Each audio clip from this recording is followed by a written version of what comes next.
Então, professor Éfico, fique à vontade e use o tempo que for necessário para a sua discussão.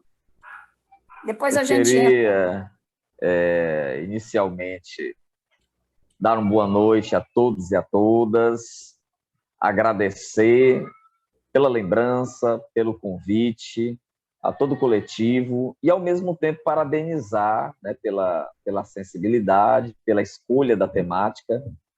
Essa é uma temática, não é uma temática emergente apenas, é uma temática urgente, discutir os nossos rios. Tanto que a minha fala, ou o início dela, ela vai ter um feixe memorial, vai ter um elan memorial. Vou falar de rios a partir das minhas memórias. Memórias de infância. Eu nasci no bairro Vermelha, num local conhecido como Baixa do Chicão, e quando criança, já em tenra idade, já ouvia falar que ali passava um riacho. A primeira coisa, e vou usar coisa mesmo no sentido que a academia coloca, né? Coisificar. Primeira coisa era de que Teresina era extremamente capilarizada de riachos, que não existem mais. Nós temos alguns guerreiros. O Mandacaru, que vez por outra passa ali próximo do Zoobotânico, rompendo, né, desfazendo a obra do homem, o asfalto, e o Itararé, que é esse gigante desconhecido, que só é reconhecido quando rompe rodovias ou quando transborda em algum ponto da região do Grande Seio. Então, de tal forma que a gente tinha vários cursos d'água que corriam, ora para o Puti, ora para o Parnaíba. Mas a minha memória ali na Vermelha é a memória da sociabilidade. A família teresinense, piauiense de modo geral, ainda se mantém isso em alguns municípios, tinha como fonte de lazer o rio. Até mesmo na hora do famoso comes e bebes, né? Então, o rio Parnaíba e o rio Puti era um local de encontro, sociabilidade. As pessoas não iam lá só para lavar o carro, não. Iam lá justamente para bater um futebolzinho na chamada Coroa, na famosa ilha fluvial, né? Saborear um peixinho. Então, esse aí era o panorama. Eu, que nasci na década de 70, começo da década de 70, presenciei ainda em tenra idade esse movimento das pessoas indo ao rio, tomar banho de rio, como meus alunos costumam dizer, dar aquele tibum, né? Festas, carnavais, ou seja, enfim, o final de semana era o rio. A relação dessa sociedade urbana com o rio. Depois de uma certa idade, eu conheci o outro lado, a relação da sociedade rural com o rio e da sociedade de transição, do urbano para o rural. A relação dos vazanteiros, a relação dos oleiros, a relação dos pescadores com o rio. De tal forma que Teresina não pode e nem deve ter a sua história, né? Ter qualquer análise que se faça de Teresina dissociada do rio, dissociada dos rios. Porque Teresina é, por excelência, uma Mesopotâmia, uma cidade entranhada entre dois rios. Entre um rio principal, Parnaíba, e o seu afluente, o Puti. A nossa fundação se deve a uma condição situacional única, cidade à margem de um rio, proporcionando a possível navegabilidade, o escoamento da produção, o comércio que era veiculado através de rio. Em que pese que todas as grandes sociedades nasceram margeando um rio, Teresina teve um plus de crescimento, conforme todos os historiadores mais renomados, professor Alcebiades Costa, que foi meu professor na UESP, professora Miridan, professora Claudete, né? Professora Gersina Igandara, que pesquisou o Parnaíba, né? Dentre tantos pesquisadores, o rio Parnaíba define a formação de Teresina e o espraiamento de Teresina. Define o bônus e o ônus de ser Teresina, as vantagens e as desvantagens, porque você tem a Teresina velha e a Teresina nova. Você tem a Vila do Puti e a Data Covas, que vai dar origem à Teresina. E, curiosamente, é justamente dessa relação dual, da Teresina que depende do rio, da Teresina que nasce em função do rio, da condição situacional, da Teresina antiga e da Teresina nova, nova que eu digo aquela de Saraiva, aquela que se forma como um tabuleiro de xadrez, aquela que se forma no plano ortogonal, a cidade projetada, a cidade panóptica, a cidade vigilante, como dizia a historiadora Mafalda, dos quarteirões vigilantes, né? Então, esta Teresina é uma Teresina que vira as costas para outra. Essa é a grande metáfora. Teresina é a cidade que vira as costas. Teresina é a cidade que quer esquecer o passado, tem pressa para esquecer o passado. Então, Teresina, que viveu os rios, hoje vira as costas para os rios. Teresina, que viveu as árvores, Cidade Verde, hoje vira as costas para as árvores. Teresina, que teve o barro e a pedra para edificar, construída pelos negros e vulneráveis de toda sorte, é a Teresina que vira as costas para aqueles que a construíram, né? Então, essa é a grande metáfora, é a cidade que vira as costas, né? Então, quando hoje as pessoas passam pelo rio, é como se o rio não existisse. É como se a nossa sensibilidade, é como se o nosso olfato, é como se o nosso olhar invisibilizasse o rio.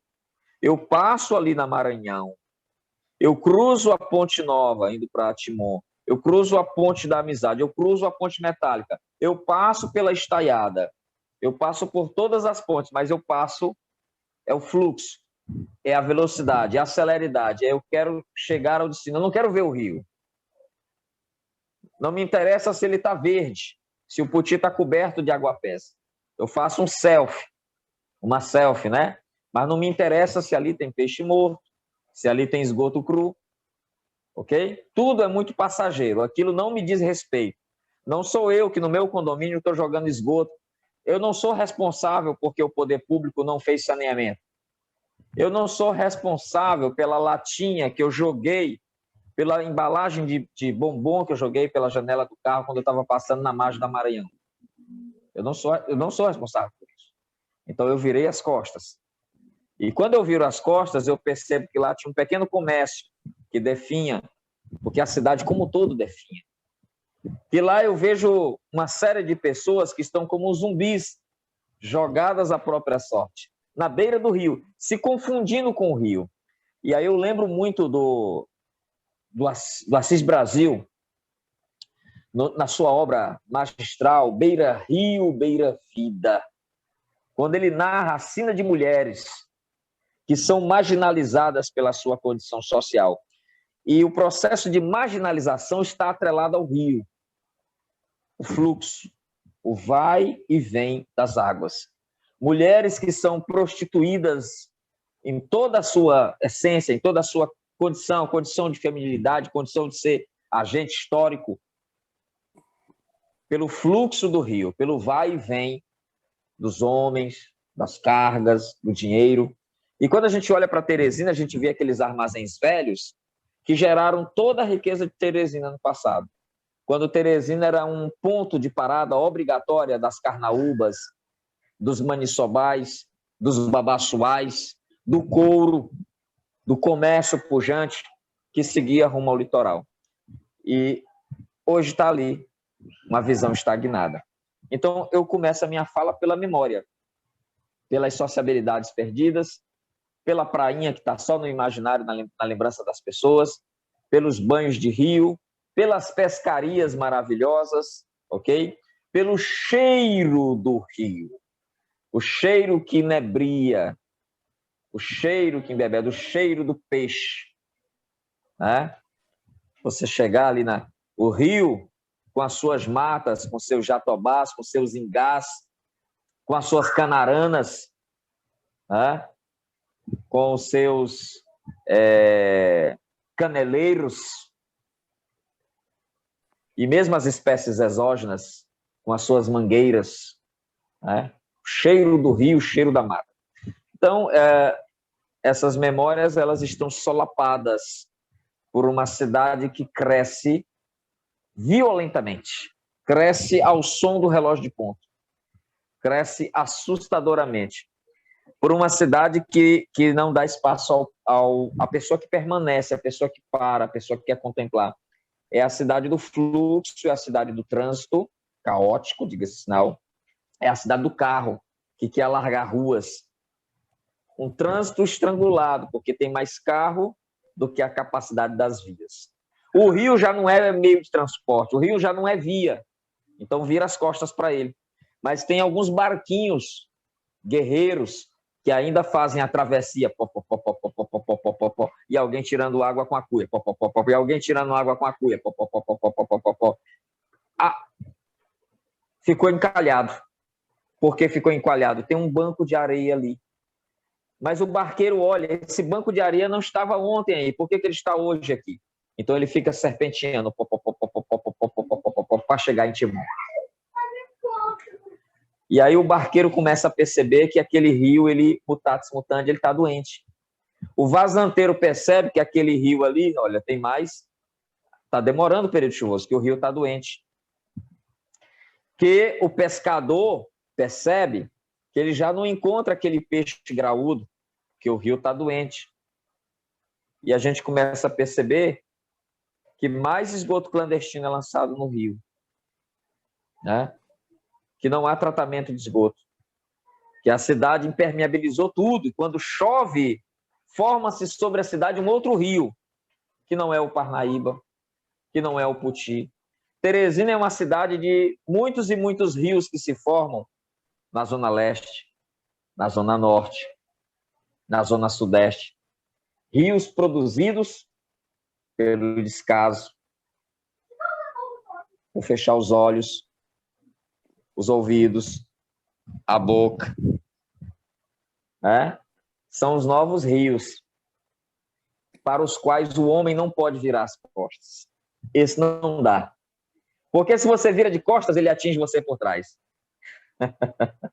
Então, a realidade que nós vivemos é que os rios hoje estão assoreados, as margens desmatadas, as margens vão para o interior do rio, o rio perde calado, o rio perde profundidade, mais coroas que se fixam, que se fincam permanentemente porque o rio perde vazão, o rio perde volume. Só que quando a chuva vem, queridos e queridas, quando a chuva vem, ela quer o seu lugar de direito no leito do rio. E se o leito do rio está raso porque está assoreado, a água se espraia, o rio transborda. E a planície de inundação se enlarguece, revelando aos homens o que eles fizeram com o rio. Mostrando para os homens o tempo da natureza, os limites da natureza. E as águas vão para os shoppings, e as águas vão para as vilas, e as águas vão para os residenciais de alto padrão. Porque o rio está reivindicando o seu lugar. As águas estão voltando para o seu lugar. Lugar que foi ocupado pelo homem, pelo bicho-homem. Então, nós temos um rio assoreado, temos um rio poluído.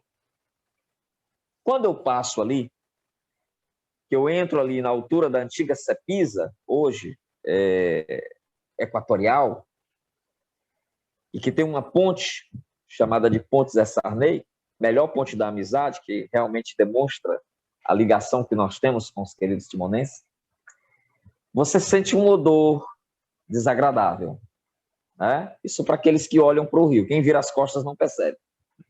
E quando eu lembro que ali mesmo, quando a gente atravessava de barquinho, tinha ali uma ilha fluvial e a gente mergulhava ali. E a gente conseguia ver o fundo do rio. E a gente pegava aquelas garrafas antigas, antigas de champanhe, aquelas do fundo retraído, do fundo côncavo, quebrava aquele fundo, colocava farinha, olha só isso, e pescava piabinhas e levava para casa, né? E ali tinha muito lazer, muita mata. E de repente a gente percebe a poluição do rio. E se vocês observarem a minha fala, ela anda em círculos. Ela anda em círculos. É a memória, é a alegria de ter vivido aquilo, é a tristeza de passar por lá e ver o rio poluído, é o rio poluído pelo esgoto, é o rio poluído pela fábrica, né?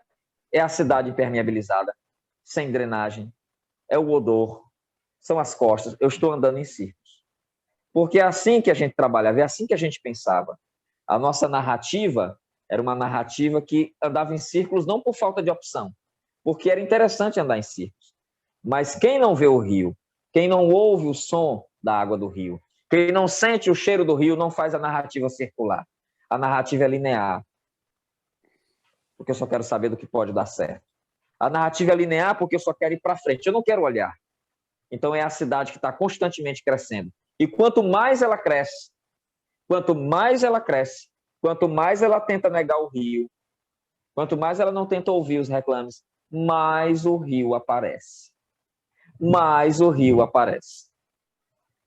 Isso não é paradoxal? Quanto mais a cidade tenta negar o rio, mais o rio aparece. E ele vai aparecer mais. Porque não dá para ignorar o rio. Se por um tempo foi possível, agora não é. Ou então a gente abre, arregala os nossos olhos, mas não como Raul Seixas dizia.